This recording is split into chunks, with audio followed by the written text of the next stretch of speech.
Você, tutor de um animal de estimação, costuma se atentar aos cuidados com a pele do seu bichinho? Manter a saúde desse órgão em dia pode ajudar a prevenir doenças graves e melhorar a qualidade de vida de muitos cães e gatos, viu? A gente vai conversar agora sobre este assunto com a Isabela Guimarães.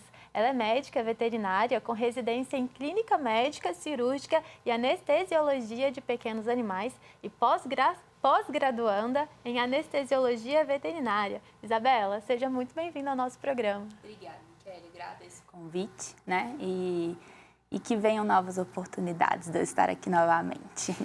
Isabela, olha só, eu costumo ouvir, não sei nem se é verdade, né? Você vai me contar agora, que a pele dos pets são mais sensível que a nossa, né? As peles são mais sensíveis. Eu queria que você falasse pra gente qual que é a importância da gente cuidar da pele desses bichinhos e quais são os principais benefícios disso. Tá. A pele hoje dos animais a gente considera como o maior órgão, né? Então a gente fala que a pele é um órgão, como todos os outros. E é o maior de todos, é o maior órgão. Nos filhotes, por exemplo, a pele ela constitui 25% do peso. E quando na fase adulta, ela constitui 18%. Então é muito importante a gente ter esse cuidado com a pele dos animais, né? E a pele ela tem uma função de proteção. Tanto no cão, quanto no gato, quanto nos outros animais, ela serve como uma barreira, né? A gente tem ali as camadas da pele, que a gente fala, as duas principais é a epiderme e a derme. A epiderme é a mais externa e a derme é a mais interna, né? E aí essas camadas, a gente considera essas duas, mas elas têm subdivisões dentro delas. E essas camadas, elas têm essa função de proteção. Então, tudo que a gente tem ali de agressão física, agressão de micro-organismos, a gente tem que ter essa pele íntegra, a gente tem que ter essa pele funcionando bem para a gente fazer essa proteção para o animal como um todo. Interessante, Isabela. E quais são os problemas de pele mais comuns nos animais? Hoje em dia, eu falo que eu estou na linha de frente aí nos atendimentos dermatológicos, né? Hoje em dia eu falo que o campeão de problemas dermatológicos dos animais, para mim, é a alergia, tá? É os problemas alérgicos. A gente cita, assim, alergia, né? Por que a gente fala alergia? O primeiro sintoma, assim, que o animal vem para mim, a maioria das vezes, é coceira, né? Então, o animal tá coçando, você pode pesquisar ali mais a fundo que possivelmente tem algum fator alérgico acontecendo. Quando a gente vai falar em alergia, a gente tem uma diversidade de causas que podem gerar uma alergia tanto nos cães quanto nos gatos. As principais seriam picada de ectoparasitas, que é pulga e carrapato, né? Eu falo que às vezes uma pulguinha que vai lá, a saliva dela pode ser tão alérgica que faz o animal assim, uma vez que ela pica, faz o animal coçar incessantemente quando esse animal é alérgico. Então, a primeira das causas é a picada de pulga e carrapato, uma das principais, tá? Como segunda causa também, fatores alimentares. Os animais, eles podem desenvolver em qualquer fase da vida, não necessariamente quando filhote, alergia a alimentos. E o principal desses alimentos são as proteínas, tá? Então, geralmente distúrbios alimentares proteicos que eles vêm desenvolver e geram como fatores, o principal sintoma ali seria a coceira. E o terceiro deles a gente chama de atopia, que é uma doença bastante comum também na dermatologia veterinária hoje. Eu considero muito como uma causa genética. O animal ele já nasce com isso. E de uma forma mais fácil de explicar, é como se ele nascesse com uma falha nessa camada ali mais externa da pele. É como se ela tivesse como se fosse alguns buracos. E aí, por isso, o animal ele começa a reter mais coisas ambientais. Então, às vezes, uma planta que ele tem contato pode gerar uma alergia. A própria poeira que está em todo o ambiente. Na rua tem poeira, na casa da gente tem poeira. Então, tudo isso pode favorecer com que a pele desse animal, que ela é um pouco defeituosa, faça com que gere um quadro de alergia. Esse animal se coça e, com isso, vem gerando outros problemas. Então, a alergia, para mim, hoje, é a principal doença dermatológica dos cães e dos gatos. Só que a gente tem outras também, tá? Que a gente não pode nunca excluí-las. Que são, vou citar algumas aqui. A piodermite, que é a infecção bacteriana, tá? tanto a piodermite quanto a malacesiose é a infecção fúngica, tá? Tanto bactéria quanto fungo, os animais eles têm na flora normal da pele. Então, a pele do animal ela tem a presença de bactéria e fungo. Quando a gente tem uma disbiose, que é algum fator alterando ali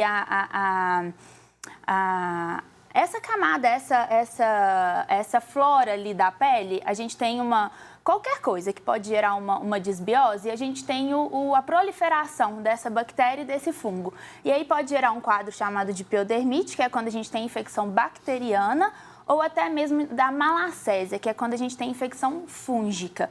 Mas, geralmente, esses dois quadros, essas duas doenças, elas vêm de forma secundária. É alguma doença que acontece, algum desbalanceamento ali que acontece no animal que vai gerar esses quadros. E aí a gente trata elas também, mas, primeiro de tudo, a gente tem que tratar a causa primária, tá?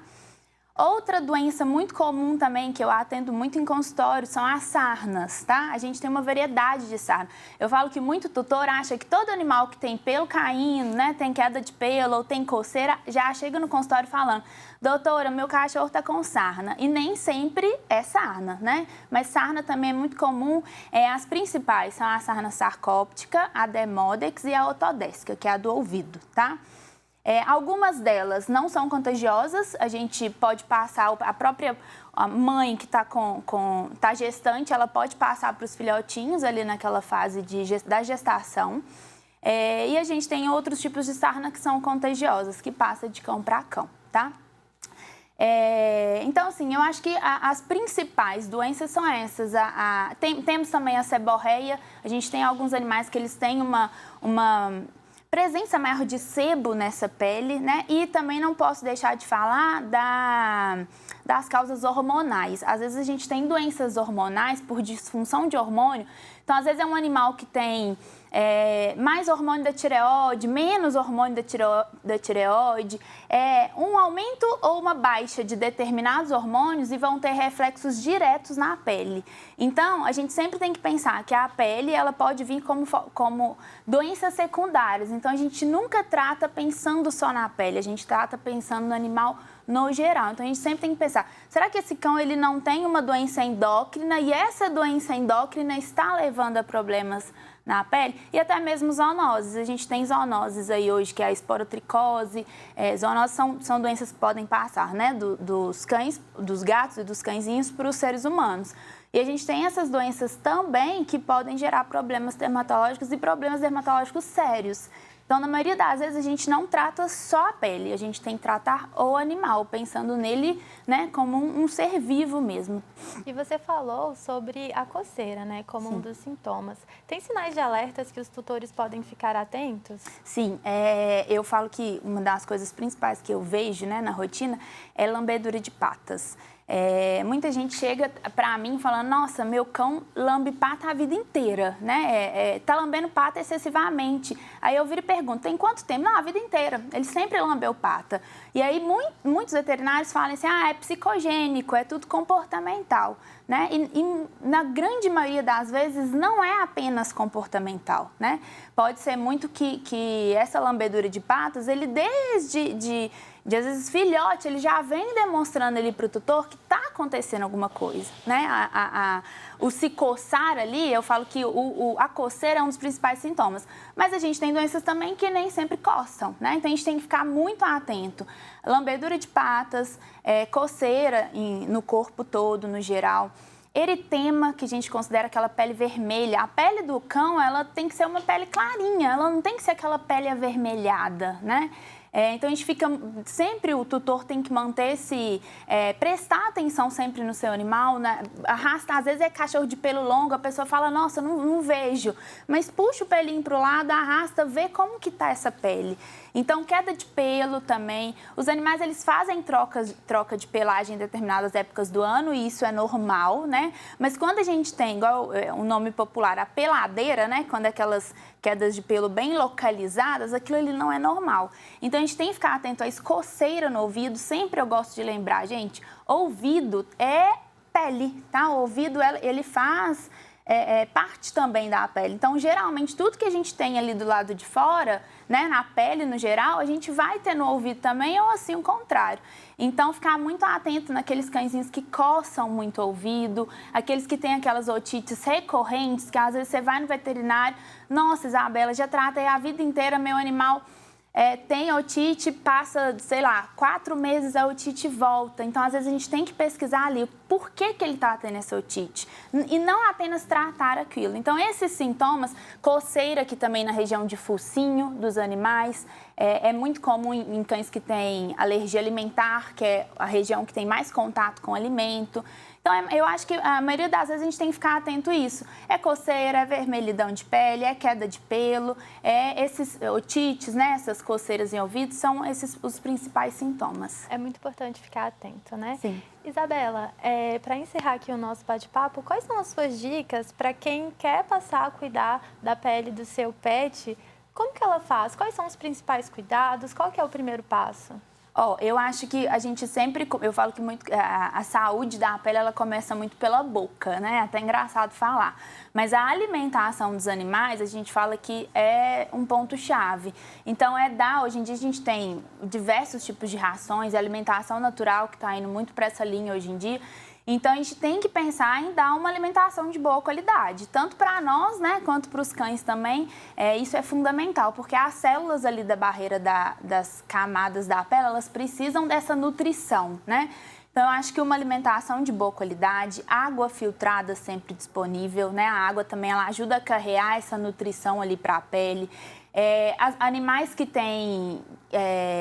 regiões que não tem pelo, a gente sempre está mantendo o uso de protetor solar, porque assim como nos humanos, né, os cães eles também têm câncer de pele, então tá mantendo esse controle com o uso de protetor, evitar deixar o animal exposto ao sol em horários ali das 10 horas da manhã até as 4 horas da tarde, que são os horários mais quentes. Então, e qualquer sintoma, qualquer sinal que o animal vier a apresentar, procurar o médico veterinário de confiança.